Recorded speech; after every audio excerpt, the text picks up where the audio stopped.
Mark Twain was America's foremost satirical essayist and author of extremely popular travel books.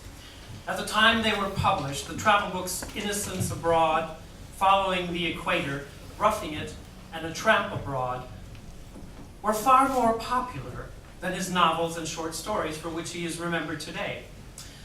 Mark Twain interpreted the foreign cultures that he encountered on his travels around the world through the eyes of an average American. He, of course, poked fun at the exotic experience, but also at himself. Mark Twain had an abiding fascination with Germany and spent over a year in the country with his entire family. Based in Heidelberg and Berlin, he undertook excursions to all parts of Germany as well as Switzerland and Austria. Before leaving for Europe, Twain hired German nannies for his children, who gave them instruction in the language and conversed with them so that they could practice their skills. Twain actually wanted the children to read German books before English books, his reason being that they would learn English no matter what, and it would be easier for them to learn other languages while they were young. With this daily exposure to the German language at his Connecticut home and while living and traveling in German-speaking countries, it can be conjectured that Mark Twain had a fair comprehension of the language. Eyewitnesses of the period report that the entire family spoke fluent German. Yet, he writes of his German skills. "I am complimented a good deal on my German in Berlin.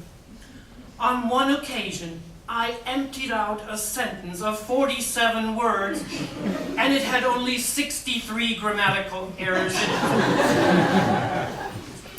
On another occasion, he reprimands himself, saying, "You have been a fool. If you had put in as many years improving your spiritual nature as you have put in on the German language, you could have been in heaven by this time." In reality, Twain was so versed in the German language that he actually translated the popular mid-19th century German children's book, Struwwelpeter, into English as a Christmas present for his daughters. But for the sake of his audience, the humorist prevailed, and in 1880, Mark Twain described his futile attempt to learn the German language with its incomparable grammar and other peculiarities in an essay poignantly entitled, "The Awful German Language." I can understand German as well as the maniac that invented it. But I talk it best through an interpreter. I went often to look at the collection of curiosities in Heidelberg Castle, and one day I surprised the keeper of it with my German. I spoke entirely in that language. He was greatly interested, and after I had talked a while, he said my German was very rare, possibly a unique, and wanted to add it to his museum. If he had known what it had cost me to acquire my art, he would also have known that it would break any collector to buy it. Harris and I had been hard at work on our German during several weeks at that time, and although we had made good progress, it had been accomplished under great difficulty and annoyance, for 3 of our teachers had died in the meantime. A person who has not studied German can form no idea of what a perplexing language it is. In early times, some sufferer had to sit up with a toothache, and he put in the time inventing the German language. It is easier for a cannibal to enter the kingdom of heaven through the eye of a rich man's needle than it is for a foreigner to read the terrible German script. I dreamed that all bad foreigners went to German heaven, couldn't talk, and wished they had gone to the other place. Surely there's not another language that is so slipshod and systemless and so slippery and elusive to the grasp. One is washed about in it, hither and thither, in the most helpless way, and when at last he thinks he has captured a rule which offers him ground to take rest on, amid the general rage and turmoil of the 10 parts of speech, he turns over the page and reads, Let the pupil make careful note of the following exceptions. He runs his eye down and finds that there are more exceptions to the rule than instances of it. So overboard he goes again, to hunt for another Ararat and find another quicksand. Such has been, and continues to be, my experience. Every time I think I've got one of those 4 confusing cases where I am master of it, a seemingly insignificant preposition intrudes itself on my sentence, clothed with an awful and unsuspected power, and crumbles the ground from under me. For instance, my book inquires after a certain bird. It's always inquiring after things which are of no sort of consequence to anybody. Where is the bird?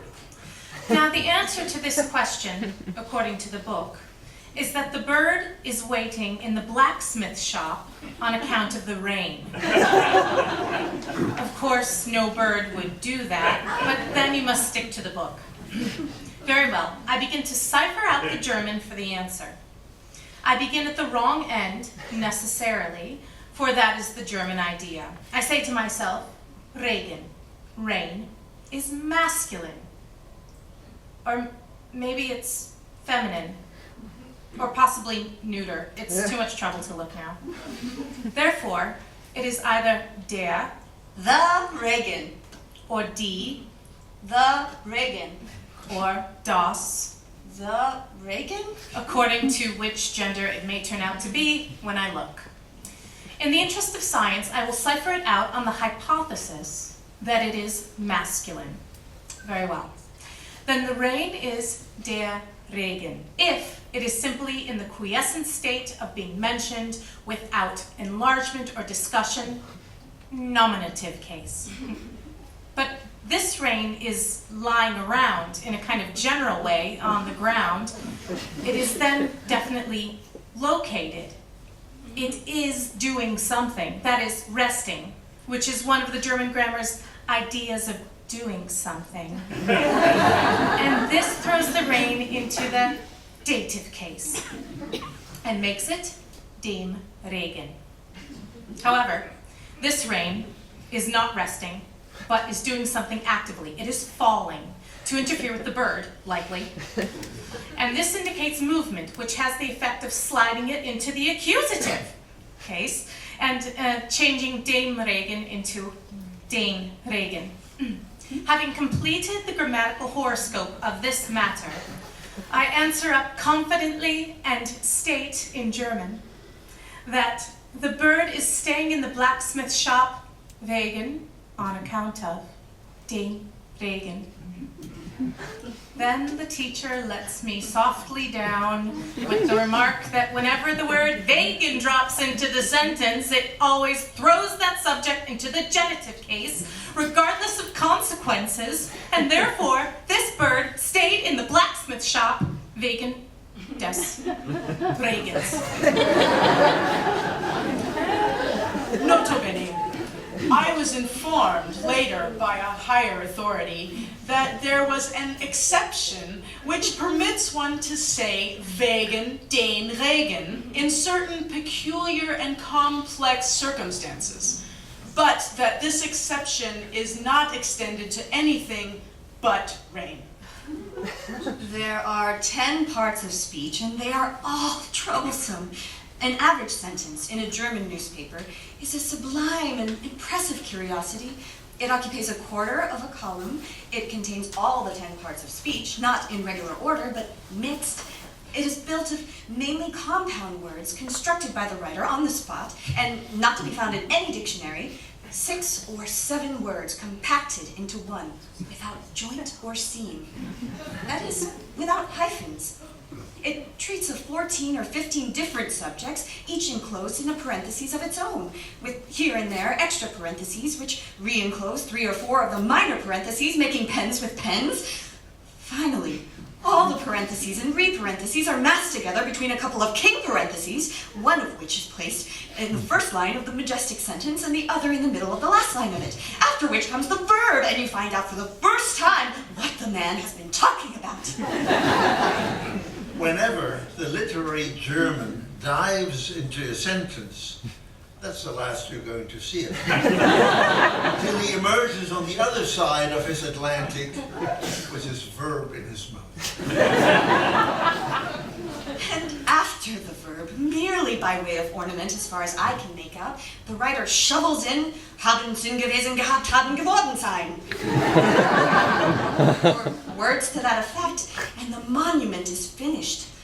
I suppose that this closing hurrah is in the nature of the flourish to a man's signature.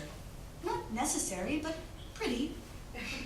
German books are easy enough to read when you hold them before the looking glass or stand on your head so as to reverse the construction. But I think that to learn to read and understand a German newspaper is a thing which must always remain an impossibility to a foreigner. I sincerely believe that only God can read a German Minds. And therefore, when you get at last to the verb, it carries some meaning to your mind because you're able to remember a good deal of what has gone before. Now here is a sentence from a popular and excellent German novel, with a slight parenthesis in it.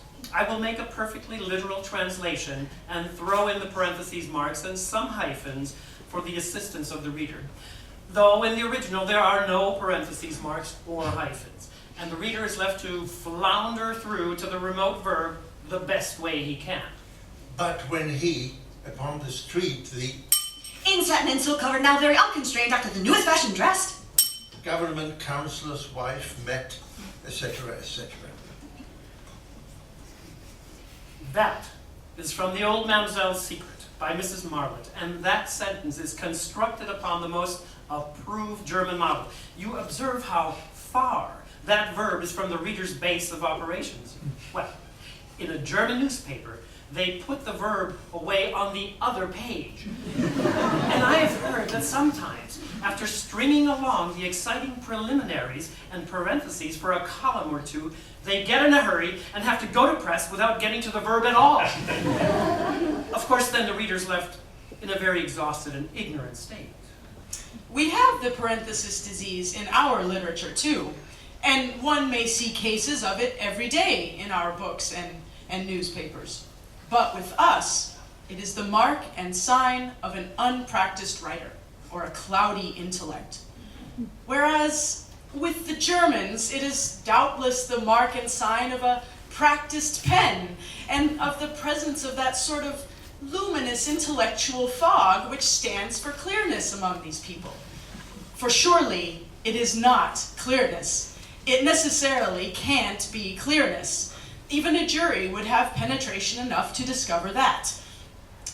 a writer's ideas must be a good deal confused, a good deal out of line and sequence when he starts out to say that a man met a counselor's wife in the street, and then right in the midst of this so simple undertaking, halts these approaching people and makes them stand still until he jots down an inventory of the woman's dress.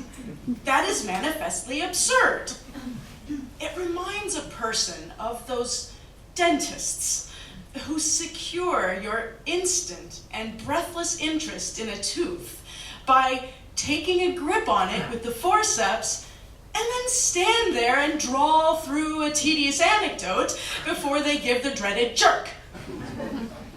Parentheses in literature and dentistry are in bad taste. The Germans have another kind of parentheses, which they make by splitting the verb in two and putting half of it at the beginning of an exciting chapter and the other half at the end of it. Can anyone conceive of anything more confusing than that? These things are called separable verbs. Separable verbs. Separable verbs. Separable verbs. The German grammar is blistered all over with separable verbs. And the wider the two portions of one of them are spread apart, the better the author of the crime is pleased with his performance. A favorite one is reiste ab, which means departed. Here's an example which I culled from a novel and reduced to English. The trunks being now ready, After kissing his mother and sisters, and once more pressing to his bosom his adored Gretchen, who, dressed in simple white muslin, with a single tuberose in the ample folds of her rich brown hair, had tottered feebly down the stairs, still pale from the terror and excitement of the past evening, but longing to lay her poor, aching head yet once again upon the breast of him whom she loved more dearly than life itself. Parted.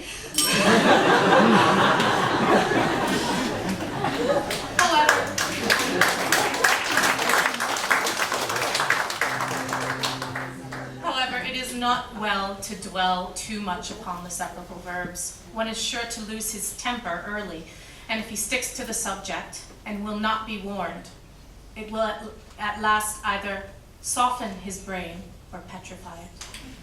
Personal pronouns and adjectives are a fruitful nuisance in this language and should have been left out. For instance, the same sound C means You, and it means She, and it means Her. and it means it, and it means They, and it means them. Think of the ragged poverty of a language which has to make one word do the work of 6. And a poor little weak thing of only 3 letters at that. But mainly, think of the exasperation of never knowing which of these meanings the speaker is trying to convey. This explains why, whenever a person says Z to me, I generally try to kill them. now observe the adjective. Here was a case where simplicity would have been an advantage. Therefore, for no other reason, the inventor of this language complicated it all he could. When we wish to speak of our good friend or friends in our enlightened tongue, we stick to the one form and have no trouble or hard feelings about it. But with the German tongue, it is different. When a German gets his hands on an adjective, he declines it, and keeps on declining it until the common sense is all declined out of it. It is as bad as Latin. He says, for instance, singular. Nominative, mein guter Freund. my good friend, Genitive, meines guten Freundes. of my good friends, Dative, meinem guten Freund. to my good friend, Accusative, meinen guten Freund. my good friend, Plural. Nominative, meine guten Freunde. my good friends, Genitive, meiner guten Freunde. of my good friends, Dative, meinen guten Freunden. to my good friends, Accusative, meine guten Freunde. my good friends. Now, let the candidate for the asylum try to memorize those variations and see how soon he will be elected. One might better go without friends in Germany than to take all this trouble about them. I have shown what a bother it is to decline a good male friend. Well, this is only a third of the work, for there is a variety of new distortions of the adjective to be learned when the object is feminine, and still another when the object is neuter. Now, there are more adjectives in this language than there are black cats in Switzerland, and they must all be as elaborately declined as the examples above suggested. Difficult? Troublesome? These words cannot describe it. I heard a Californian student in Heidelberg say in one of his calmest moods that he would rather decline 2 drinks than 1 German adjective. The inventor of the language seems to take pleasure in complicating it in every way he could think of. For instance, if one is casually referring to a house, or a horse, Pferd, or a dog, Hund. he spells these words as I have indicated, but if he's referring to them in the dative case, he sticks on a foolish and unnecessary E and spells them Hause, Pferde, Hunde. so as an added E often signifies the plural, as does the S with us. The new student is likely to go on for a month making twins out of dative dogs before he discovers his mistake. And on the other hand, many a new student who could ill afford loss has bought and paid for 2 dogs and only got 1 of them because he ignorantly bought the dog in the dative singular case when he really supposed he was talking plural, which left the law on the seller's side, of course, but the strict rule of grammar, and therefore a suit for recovery could not lie.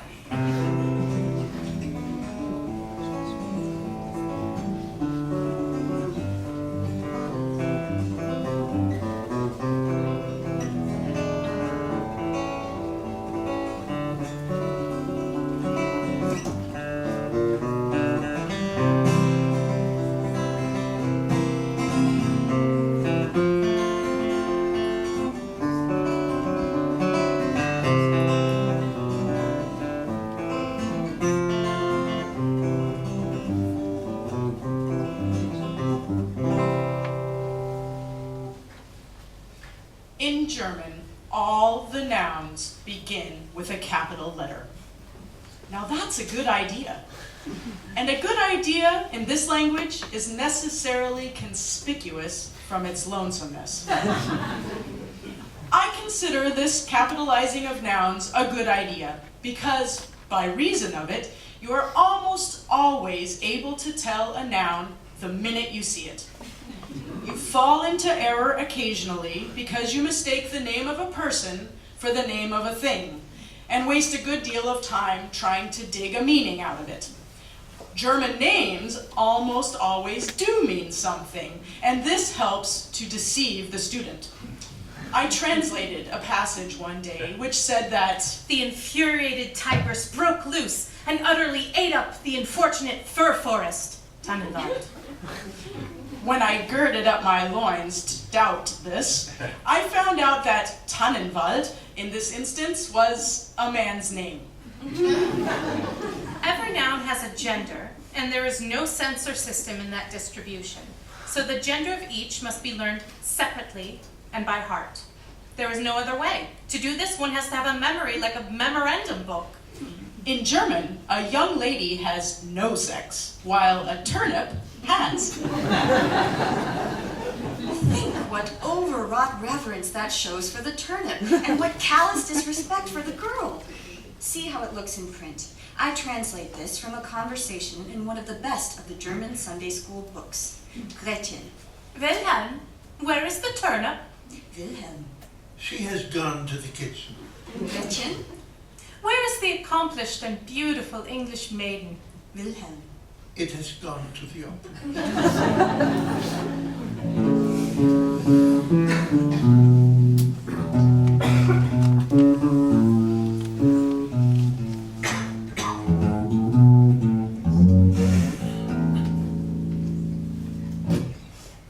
To continue with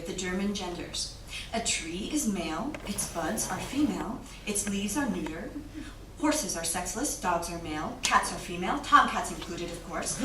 A person's mouth, neck, bosom, elbows, fingers, nails, feet, and the body are of the male sex, and his head is male or neuter according to the word selected to signify it, and not according to the sex of the individual who wears it. For in Germany, all the women have either male heads or sexless ones. A person's nose, lips, shoulders, breast, hands, and toes are of the female sex, and his hair, ears, eyes, chin, legs, knees, heart, and conscience haven't had any sex at all. The inventor of the language probably got what he knew about conscience from hearsay. Now, by the above dissection, the reader will see that in Germany a man may think he is a man, but when he comes to look into the matter closely, he is bound to have his doubts. He finds that in sober truth, he is a most ridiculous mixture. And if he ends by trying to comfort himself with the thought that he can at least depend on a third of this mess being manly and masculine, the humiliating second thought will quickly remind him that, in this respect, he is no better off than any woman or cow in the land. In the German, it is true that by some oversight of the inventor of the language, a woman is a female, but a wife is not, right? Which is unfortunate. A wife, here, has no sex. She is neuter. So according to the grammar, a fish is a he, his scales are she, but a fishwife is neither. To describe a wife as sexless may be called under-description. That is bad enough, but over-description is surely worse. A German speaks of an Englishman as the Engländer. To change the sex, he adds "in," and that stands for Englishwoman, Engländerin. That seems descriptive enough, but it is still not exact enough for a German. So he precedes the word with that article which indicates that the creature to follow is feminine, and writes it down thus: Die Engländerin, which means the she Englishwoman. I consider that that person is over-described. Well, after the student has learned the sex of a great number of nouns, he is still in a difficulty because he finds it impossible to persuade his tongue to refer to things as he and she and him and her, which it has always been accustomed to refer to as it. When he even frames a German sentence in his mind with the hims and the hers in the right places, and then works up his courage to the utterance point, it is no use.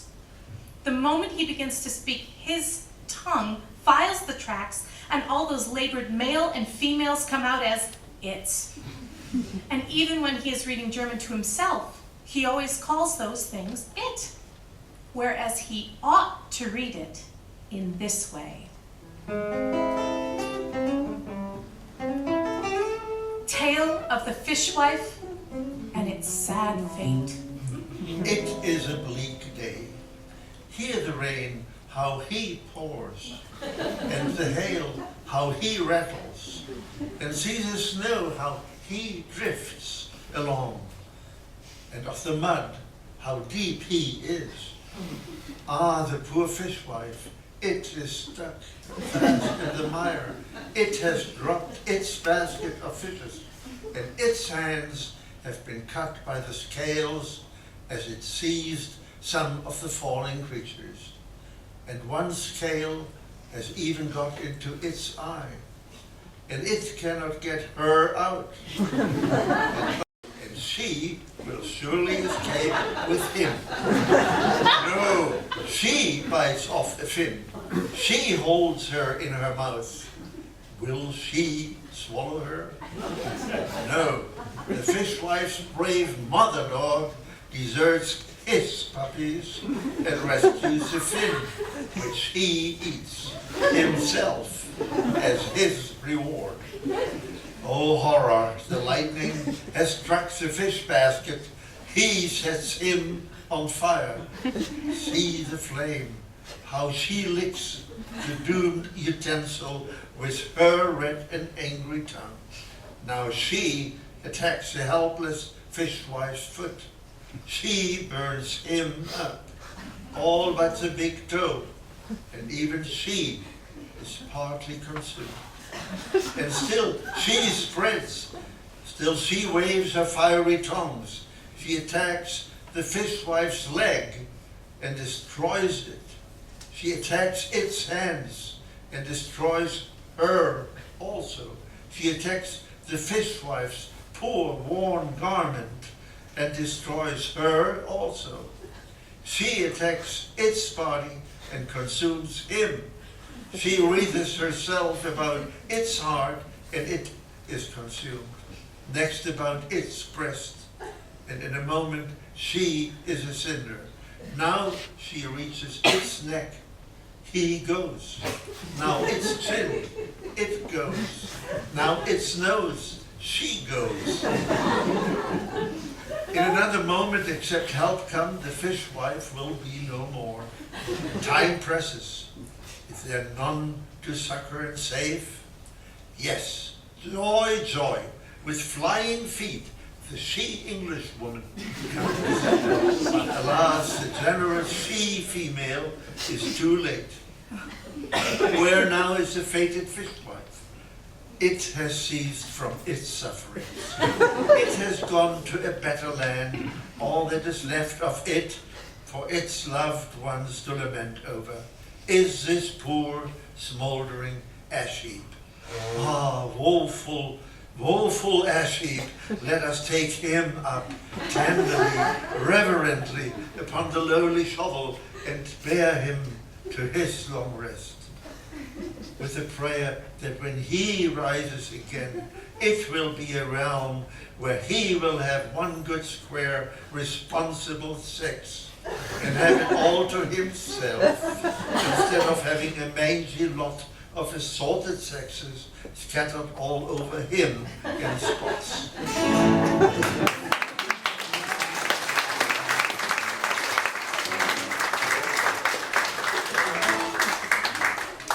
There now, the reader can see for himself that this pronoun business is a very awkward thing for the unaccustomed tongue. I suppose that in all languages, the similarities of look and sound between words which have no similarity in meaning are a fruitful source of perplexity to the foreigner. It is so in our tongue, and it is notably the case in the German. Now, there is that troublesome word, vermählt. To me, it has so close a resemblance, either real or fancied, to 3 or 4 other words that I never know whether it means despised, painted, suspected, or married, until I look in the dictionary, and then I find it means the latter. There are lots of such words, and they are a great torment. To increase the difficulty, there are words which seem to resemble each other, and yet do not. But they make just as much trouble as if they did. For instance, there's the word vermieten, to let, to lease, or to hire, and the word verheiraten, another way of saying to marry. I heard of an Englishman who knocked at a man's door in Heidelberg and proposed, in the best German he could command, to verheiraten that house.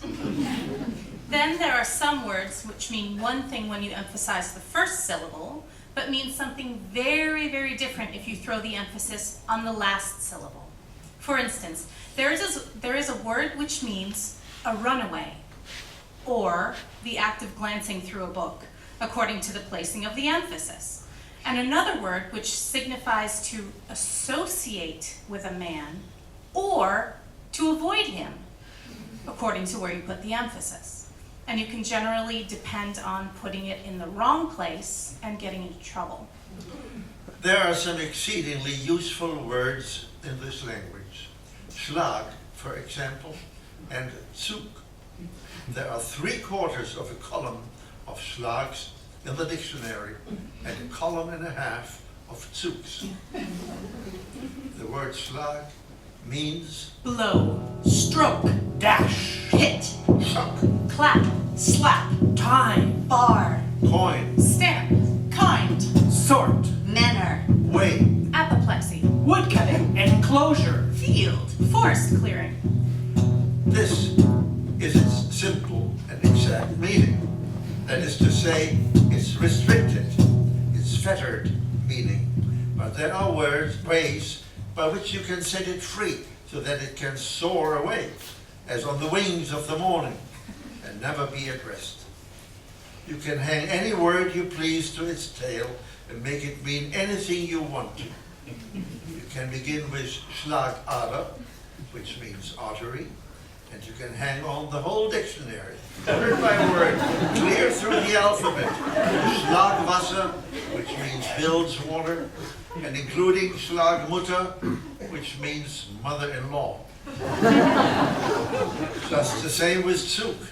Strictly speaking, Zug means Pull, tug, Draft, Procession, march, progress, Flight, direction, expedition, train, caravan, passage, stroke, touch, line, flourish, trait of character, feature, liniment, chess move, organ stop, team, whiff, bias, draw. propensity, inhalation, disposition.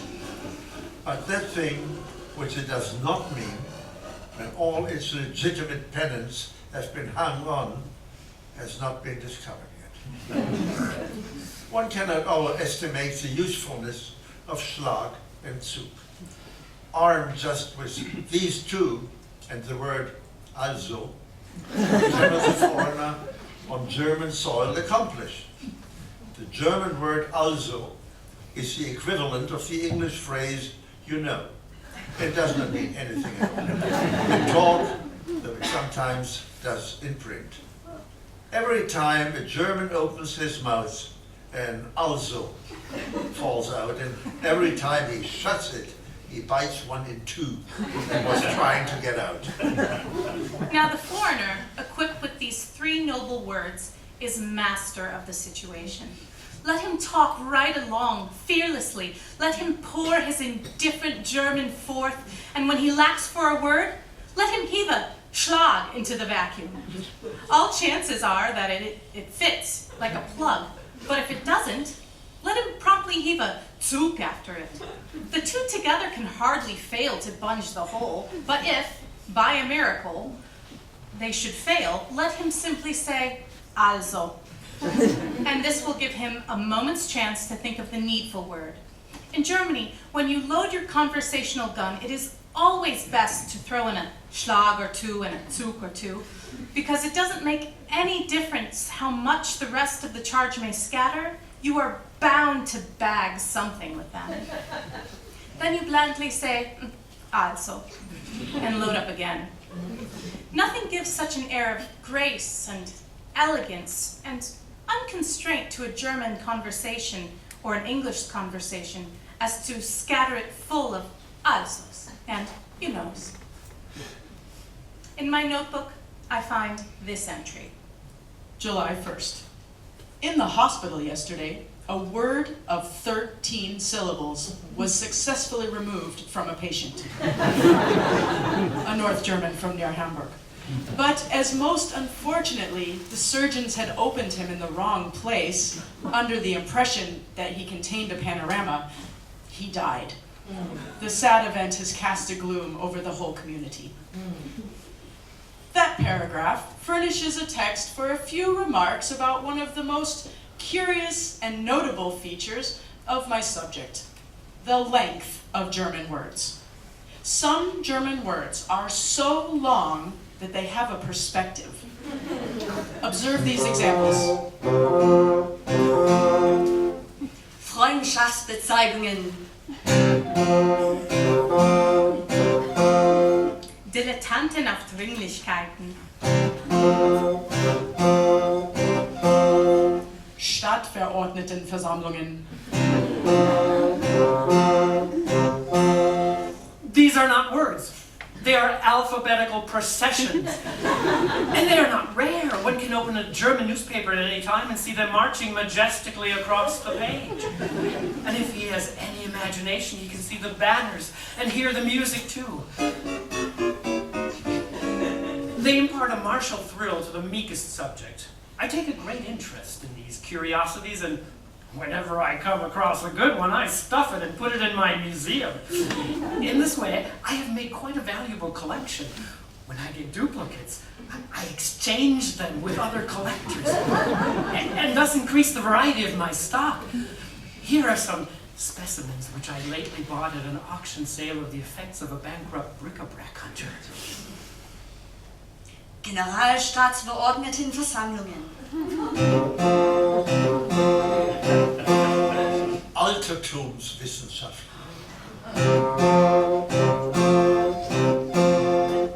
Kinderbewahrungsanstalten. Unabhängigkeitserklärungen.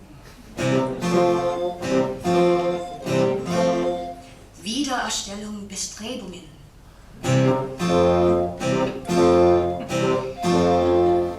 Waffenstillstandsunterhandlungen.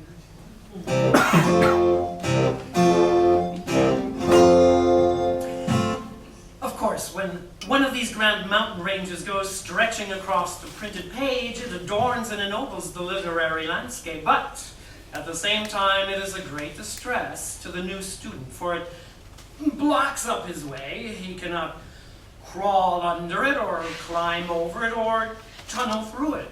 So he resorts to the dictionary for help, but there's no help there. The dictionary must draw the line somewhere, so it leaves out this sort of word. And it is right, because these long words are hardly legitimate words, but are rather combinations of words, and the inventor of them ought to have been killed. They are compound words with the hyphens left out. The various words used in building them are in the dictionary, but in a very scattered condition. So you can hunt the materials out, one by one, and get at the meaning at last, but it is a tedious and harassing business. I've tried this process upon some of the above examples. Freundschaftsbezeigungen. Seems to be friendship demonstrations, which is only a foolish and clumsy way of saying demonstrations of friendship. Unabhängigkeitserklärungen. Seems to be independence declarations, which is no improvement upon declarations of independence, so far as I can see. Generalstaatsverordnetenversammlungen. Seems to be general state representatives meeting, as nearly as I can get at it. A mere rhythmical, gushy euphemism for meetings of the legislature, I judge. We used to have a good deal of this sort of crime in our literature, but it has gone out now. We used to speak of things as a never-to-be-forgotten circumstance, instead of cramping it into the simple and sufficient word memorable, and then going calmly about our business as if nothing had happened. In those days, we were not content to embalm the thing and bury it decently. We wanted to build a monument over it. But in our newspapers, the compounding disease lingers a little to the present day, but with the hyphens left out, in the German fashion. This is the shape it takes. Instead of saying, Mr. Simmons, clerk of the county and district courts, was in town yesterday, the new form put it thus. Clerk of the county and district court Simmons was in town yesterday. This saves neither time nor ink, and has an awkward sound besides. One often sees a remark like this in our papers. Mrs. Assistant District Attorney Johnson returned to her city residence yesterday for the season. That is a case of really unjustifiable compounding, because it not only saves no time or trouble, but confers a title on Mrs. Johnson, which he has no right to. But these little instances are trifles indeed, contrasted with the ponderous and dismal German system of piling jumbled compounds together. I wish to submit the following local item from a Mannheim journal by way of illustration. In the day before yesterday, shortly after 11 o'clock night, in this town standing tavern, called the Wagoner, was downburned. When the fire on the downburning house resting stork's nest reached, flew the parent storks away. But when by the raging fire surrounded nest itself caught fire, straightway plunged the quick returning mother stork into the flames and died, her wings over her young ones outspread. Even the cumbersome German construction is not able to take the pathos out of that picture. Indeed, it somehow seems to strengthen it. This item is dated way back yonder months ago. I could have used it sooner, but I was waiting to hear from the father stork. I'm still waiting. Also, how he was getting along with his German, and who answered promptly, Oh, I am not getting along at all. I have worked at it for 3 level months, and all I've got to show is for one solitary German phrase, zwei Glas, 2 glasses of beer. He paused for a moment reflectively, then added with feeling, but I got that solid. And if I have not shown that German is a harassing and infuriating study, my execution has been at fault and not my intent. I heard lately of a worn and sorely tried American student who used to fly to a certain German word for relief when he could no longer bear up his aggravations.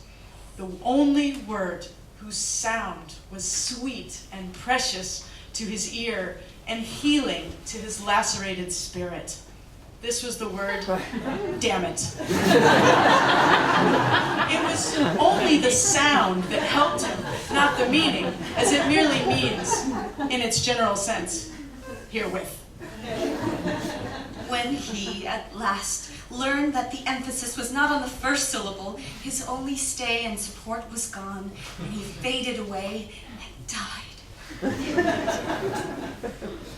Verdammt.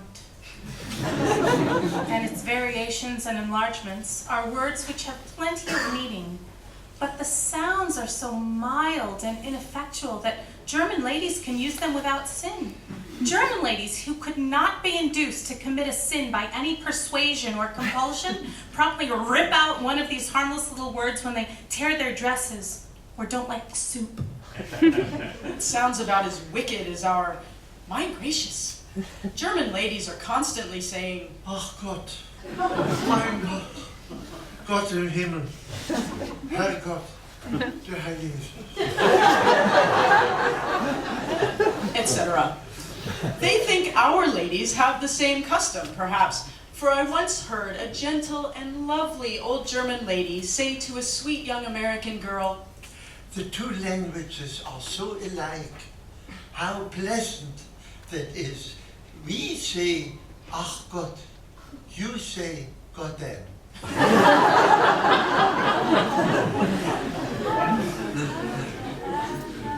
I think that a description of any loud, stirring, tumultuous episode must be tamer in German than in English. Our descriptive words of this character have such a deep, strong, resonant sound, while their German equivalents do seem so thin and mild and energyless. boom, Burst, crash, Roar, storm, bellow, blow, thunder, explosion, Cry, shout. yell, groan. battle. hell. These are magnificent words. They have a force and a magnitude of sound befitting the things that they describe. But their German equivalents would be ever so nice to sing the children to sleep with. Or else my awe-inspiring ears were made for display and not for superior usefulness in analyzing sounds. Would any man want to die in a battle which was called by so tame a term as Schlacht. Or would not a consumptive feel too much bundled up who was about to go out in a shirt collar and a seal ring into a storm which the birdsong word Gewitter was employed to describe? And observe the strongest of the several German equivalents for explosion. Ausbruch. Our word toothbrush is more powerful than that. It seems to me that the Germans could do worse than import it into their language to describe particularly tremendous explosions with. The German word for hell, Hölle, sounds more like helly than anything else.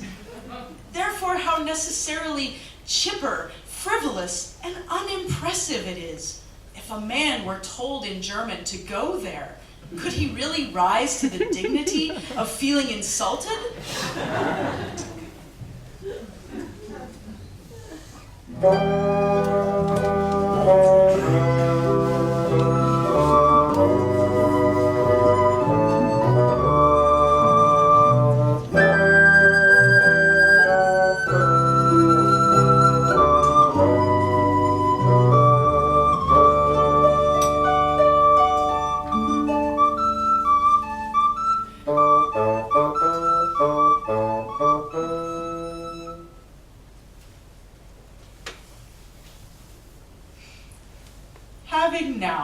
pointed out in detail the several vices of this language, I now come to the brief and pleasant task of pointing out its virtues. The capitalizing of the noun I have already mentioned, but far before this virtue stands another, that of spelling a word according to the sound of it. After one short lesson in the alphabet, the student can tell how any German word is pronounced without having to ask, whereas in our language, if a student should inquire of us, What does B-O-W spell? We should be obliged to reply, nobody can tell what it spells when you set it off by itself. You can only tell by referring to the context and finding out what it signifies, whether it is a thing to shoot arrows with, or a nod of one's head, or the forward end of a boat. There are some German words which are singularly and powerfully effective. For instance, those which describe lowly, peaceful, and affectionate home life. Those which deal with love in any and all forms, from mere kindly feeling and honest goodwill toward the passing stranger, clear up to courtship.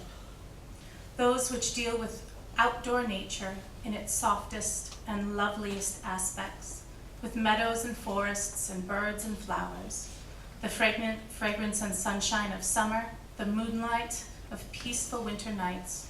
In a word, those which deal with any and all forms of rest, repose, and peace. Those also which deal with the creatures and marvels of fairyland. And lastly and chiefly, in those words which express pathos, is the language surpassingly rich and effective. There are German songs which can make a stranger to the language cry.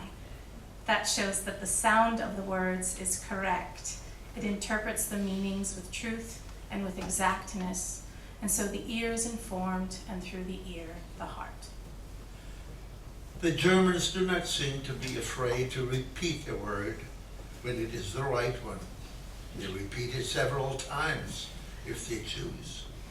That is wise, but in English, when we have used a word a couple of times in a paragraph, we imagine we are growing tautological, and so we are weak enough to exchange it for some other word which only approximates exactness, to escape what we wrongly fancy is a greater blemish. Repetition may be bad, but surely inexactness is worse. There are people in the world who will take a great deal of trouble to point out the faults in a religion or a language and then go blandly about their business without suggesting any remedy. I am not that kind of person. I have shown that the German language needs reforming. Very well, I am ready to reform it. At least I am ready to make the proper suggestions. Such a course as this might be immodest in another, but I have devoted upwards of 9 full weeks, first and last, to a careful critical study of this tongue, and thus have acquired a confidence in my ability to reform it which no mere superficial culture could have conferred upon me. in the first place, I would leave out the dative case. It confuses the plurals, and besides, nobody ever knows when he's in the dative case, except he discover it by accident, and then he does not know when or where it was that he got into it, or how long he's been in it, or how he's going to get out of it again. The dative case is but an ornamental folly. Better to discard it. In the next place, I would move the verb further up to the front. You may load up with ever so good a verb, but I notice you never really bring down a subject with it at the present German range. You only cripple it. So I insist that this important part of speech be brought forward to a position where it may be easily seen with the naked eye. Thirdly, I would import some strong words from the English tongue to swear with, also to use in describing all sorts of vigorous things in a vigorous way. Fourthly, I would reorganize the sexes and distribute them accordingly to the will of the Creator. This is a tribute of respect, if nothing else. Fifthly, I would do away with those great long compounded words, or require the speaker to deliver them in sections with intermissions for refreshments. To wholly do away with them would be best, for ideas are more easily received and digested when they come one at a time than when they come in bulk. Intellectual food is like any other. It is pleasanter and more beneficial to take it with a spoon than with a shovel. Sixthly, I would require a speaker to stop when he is done and not hang a string of those useless Haben sind gewesen, gehabt, haben geworden sein. to the end of his oration. This sort of gewgaws undignify a speech instead of adding a grace. They are therefore an offense and should be discarded. Seventhly, I would discard the parentheses. Also the re-parentheses, the re-re parentheses, and the re-re parentheses. And likewise the final wide-reaching, all-enclosing king parentheses. I would require every individual, be he high or low, to unfold a plain, straightforward tale, or else coil it and sit on it and hold his peace. Infractions of this law should be punishable with death. And eighthly, and lastly, I would retain Zug and Schlag with their pendants and discard the rest of the vocabulary. This would simplify the language. I have now named what I regard as the most necessary and important changes. These are perhaps all I could be expected to name for nothing, but there are other suggestions which I can and will make in case my proposed application shall result in my being formally employed by the government in the work of reforming the language. My philological studies have satisfied me that a gifted person ought to learn English, barring spelling and pronunciation, in 30 hours, French in 30 days, and German in 30 years. It seems manifest, then, that the latter tongue ought to be trimmed down and repaired. If it is to remain as it is, it ought to be gently and reverently set aside among the dead languages, for only the dead have time to learn it.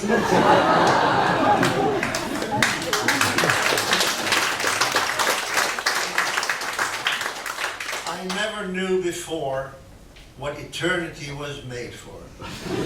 It is to give some of us a chance to learn German.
Were Mark Twain alive today, he would be delighted to know that the record for the longest valid German word in official use was set in December 2003 by a 67-letter word which summarized a regulation introduced by the German Ministry of Justice concerning who is responsible for the settlement of unresolved disputes of property ownership. Grundstücksverkehrsgenehmigungszuständigkeitsübertragungsverordnung.